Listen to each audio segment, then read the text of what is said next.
Baik, assalamualaikum warahmatullahi wabarakatuh, guys. Balik lagi. Kalau tadi kita udah unboxing Pixelink, sekarang kita akan masuk ke konfigurasinya. Langsung saja, pertama kita colokin tentunya Pixelinknya ya, dan langsung saja ke Wi-Fi-nya. Kita akan pilih Wi-Fi.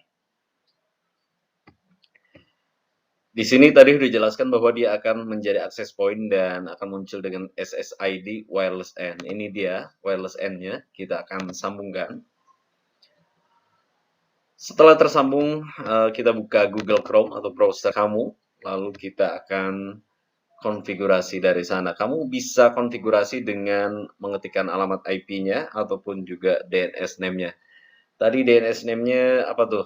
Saya lupa lagi. Oke, yang penting IP-nya adalah 192.168.1.254 ya.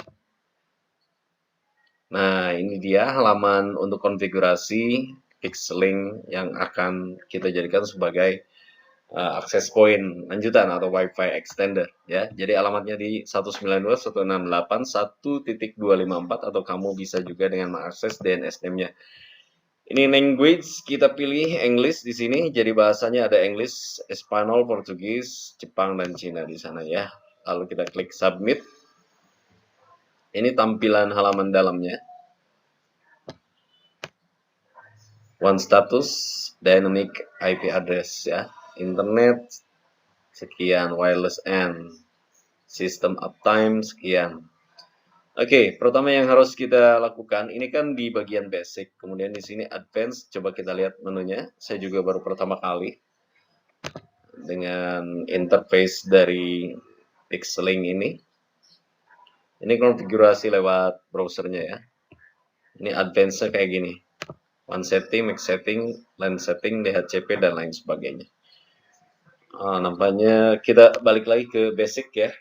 Apakah dia punya quick setup atau tidak gitu ya. Seperti router-router yang lain, misal seperti kayak Tenda kan punya quick setup.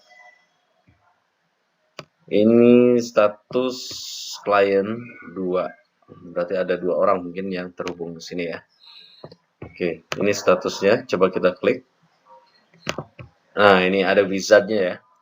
Ini wizard adalah quick set. Jadi untuk Anda yang mau cara cepat biar nggak salah-salah, klik wizard aja di sini. Lalu di sini operation mode-nya ada gateway, wireless AP mode, wireless repeater mode, sama WISP. Nah, bagaimana caranya sekarang saya mau menjadikan alat ini sebagai penerus WiFi yang telah ada. Kebetulan di sini kita menggunakan jaringan WMS WiFi ID. Saya bisa wireless repeater mode atau WISP ya. Sekarang kita akan cobain menjadi WISP di wizard ini, lalu kemudian kita klik operation mode-nya WISP, lalu kemudian klik next. Dia akan scanning, men-scan wireless yang ada di sekitar kita. Oke. Nah, ini dia udah ketemu.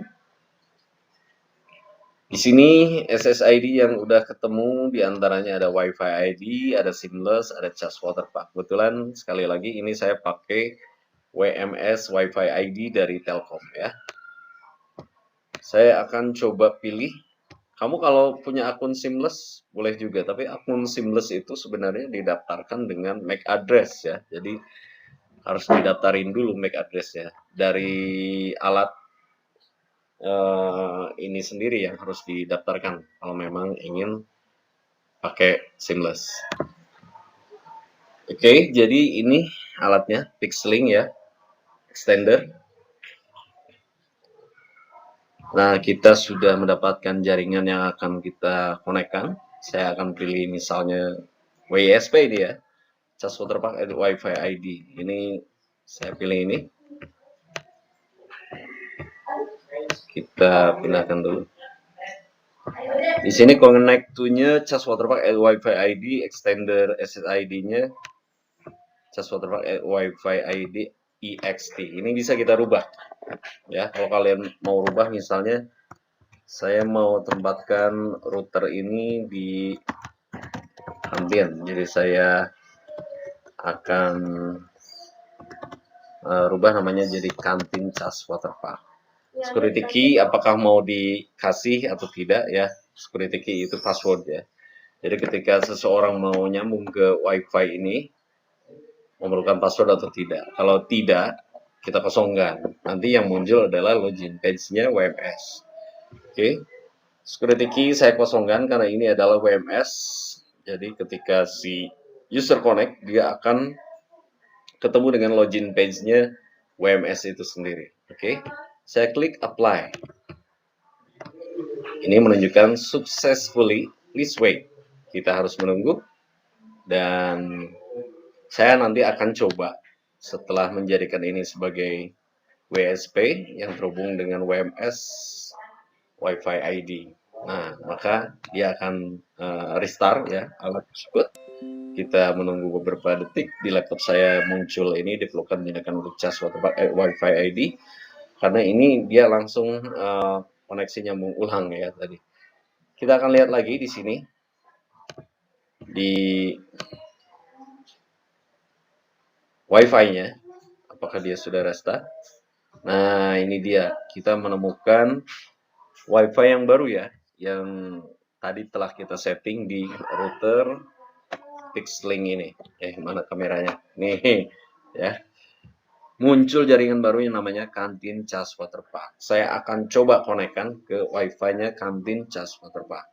Ya, jadi dia nanti sebagai extender ya. Saya konekkan, saya sambung di sini dan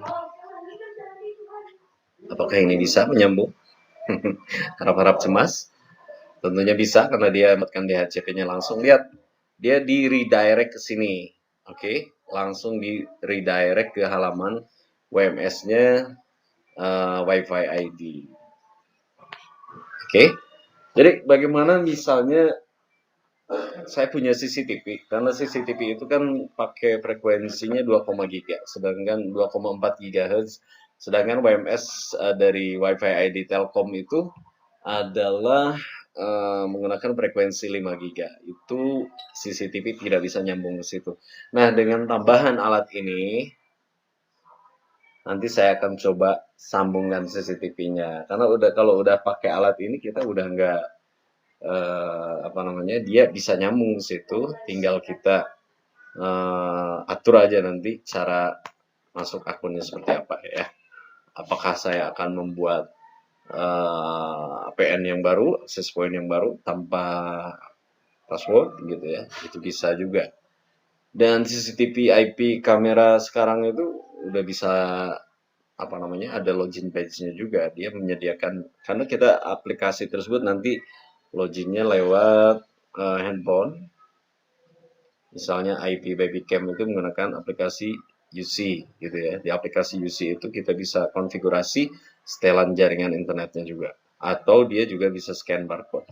Jadi begitu ya. Jadi ini udah berhasil untuk menjadikan access point dari Pixlink ini sebagai extender dengan nama hotspot yang baru, nama SSID yang baru. Oke, demikian itu saja untuk cara tutorial cepat sekali ya, karena menggunakan wizard semuanya otomatis.